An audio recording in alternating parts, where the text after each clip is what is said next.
Life to ലൈഫിലേക്ക് എല്ലാ കൂട്ടുകാരെയും ഏറ്റവും സ്നേഹത്തോടു കൂടി സ്വാഗതം ചെയ്യുന്നു.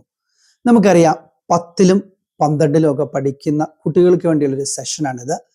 നമുക്കറിയാം 10ാം ക്ലാസ് നമ്മളെ സംബന്ധിച്ച് വെറും ഒരു ക്ലാസ് മാത്രമല്ല, നമ്മുടെ ഭാവി ജീവിതത്തിലെ നിർണായകമായ ഒരു പങ്ക് 10ാം ക്ലാസ് വഹിക്കുന്നുണ്ട്. അതുകൊണ്ട് 10ലുള്ള കുട്ടികളും അതോടൊപ്പം തന്നെ 12ലുള്ള കുട്ടികളും പ്രത്യേകമായിട്ട് ഈ വർഷം മറ്റു കാര്യങ്ങളിൽ നിന്നെല്ലാം മാറി പഠനത്തിൽ ശ്രദ്ധ കേന്ദ്രീകരിക്കാനായിട്ട് പ്രത്യേകമായിട്ട് ഓർമ്മപ്പെടുത്തി. നമുക്കറിയാം ഇന്നത്തെ ലോകം വളരെ കോമ്പറ്റീഷൻ നിറഞ്ഞൊരു ലോകത്തിലാണ് നമ്മൾ ജീവിക്കുക.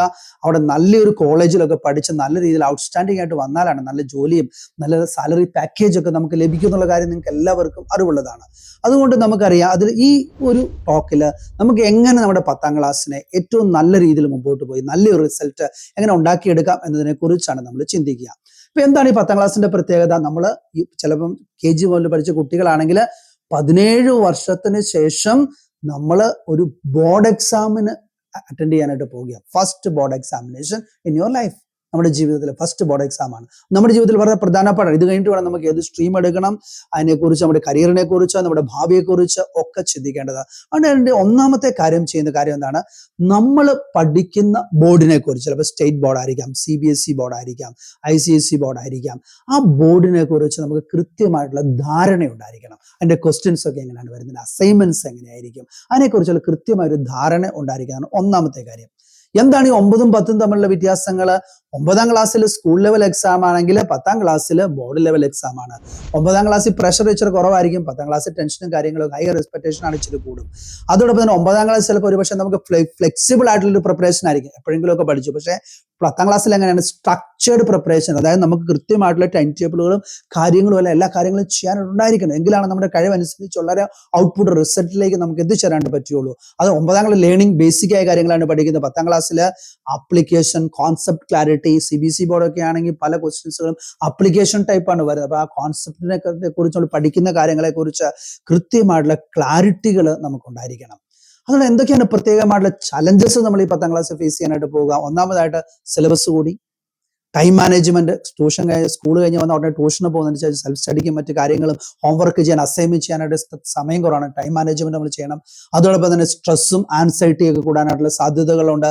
അതോ ഡിസ്ട്രാക്ഷൻ, അപ്പൊ സോഷ്യൽ മീഡിയ ഒക്കെ നമ്മൾ 10ാം ക്ലാസ്സിൽ പൂർണ്ണമായിട്ട് മാറ്റിവെക്കുന്നതായിരിക്കും ഏറ്റവും കൂടുതൽ നല്ലത്. അതോടൊപ്പം തന്നെ ചില കുട്ടികൾക്കൊക്കെ ആണെങ്കിൽ മാത്സിനെ കുറിച്ചും സയൻസിനെ കുറിച്ചുള്ള ഭയങ്ങൾ, ഇങ്ങനെയുള്ള കാര്യങ്ങളാണ് 10ാം ക്ലാസ്സിൽ നമ്മളെ കൃത്യമായിട്ട് നടത്തുക. അപ്പൊ അതിനുവേണ്ടി നമ്മൾ എന്താ ചെയ്യേണ്ടത്? നമുക്ക് കൃത്യമായിട്ടുള്ള ഒരു ടൈം ടേബിൾ ഉണ്ടായിരിക്കും. അതിനെക്കുറിച്ചുള്ള ക്ലാസ് നമ്മൾ ലൈഫിൽ ഓൾറെഡി ഉണ്ട്, മലയാളത്തിൽ നമ്മൾ ഇട്ടിട്ടുണ്ട്. അതോടൊപ്പം തന്നെ നമുക്കെല്ലാം റിവൈസ് ചെയ്യാനായിട്ട്. റിവിഷൻ എങ്ങനെയൊക്കെയാണ്? ഒന്ന്, റെഗുലർ ആയിട്ട് റിവിഷൻ ഉണ്ടായിരിക്കുക. എല്ലാ വീക്കിലും, അതായത് വീക്കെൻഡിൽ, അതായത് സൺഡേ അല്ലെങ്കിൽ സാറ്റർഡേ നമുക്ക് അവധിയാണെങ്കിൽ നമ്മൾ ആ ഒരു ആഴ്ച പഠിച്ച കാര്യങ്ങളൊക്കെ ആ ഒരു ആഴ്ചയുടെ അവസാനം റിവൈസ് ചെയ്യുക. അതോടൊപ്പം തന്നെ മന്ത്ലി റിവിഷൻ, മാസാവസാനം നമ്മൾ പഠിച്ച റിവൈസ്. അപ്പൊ എക്സാം ആകുമ്പോൾ നമ്മൾ വളരെ കൂളായിട്ട് ചിൽഡായിട്ട് പോയിട്ട് പരീക്ഷ എഴുതാനായിട്ട് നമുക്ക് സാധിക്കും. വളരെ കൂളായിട്ട് ഇരിക്കുക എന്നുള്ളതാണ് എപ്പോഴും നല്ലൊരു കാര്യങ്ങൾ. അതോടൊപ്പം തന്നെ നമ്മൾ ചുമ്മാ ബൈഹാർട്ട് ചെയ്യാതെ കാര്യങ്ങളെ കുറിച്ച് കൂടുതൽ മനസ്സിലാക്കി പഠിക്കാനായിട്ട് നമ്മൾ കൃത്യമായിട്ട് പരിശ്രമം. അതിനുവേണ്ടി എന്താ ചെയ്യേണ്ടത്? നമ്മുടെ ടൈം മാനേജ്മെന്റ് ടിപ്സ് എന്തൊക്കെയാണ്? മിനിമം ഒരു 1.5 to 3 മണിക്കൂർ വരെ എങ്കിലും പഠിക്കാനായിട്ട് നമ്മൾ സമയം കണ്ടെത്തണം. അതോടൊപ്പം തന്നെ നമ്മൾ ഓൾറെഡി ടൈം ടേബിളിനെ കുറിച്ച് പറഞ്ഞ എല്ലാ 45 മിനിറ്റ് കൂടുമ്പോൾ 10 മിനിറ്റ് ബ്രേക്ക് എടുക്കാനായിട്ട് നോക്കുക.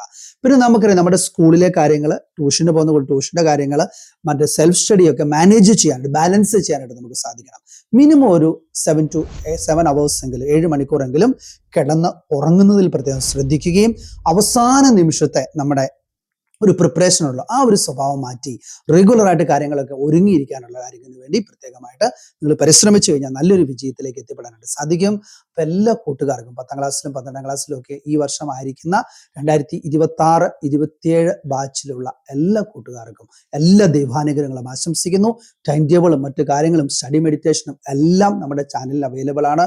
അത് കാണാനും ഉപയോഗിക്കാനും നല്ല രീതിയിൽ അത് ചെയ്യാനും ഒക്കെ ആയിട്ട് നിങ്ങൾക്ക് സാധിക്കട്ടെ. എല്ലാവർക്കും ഒരിക്കൽ കൂടി എല്ലാ വിജയാശംസകളും അറിയിക്കുകയാണ്. ദൈവം നിങ്ങളെല്ലാവരെയും അനുഗ്രഹിക്കട്ടെ.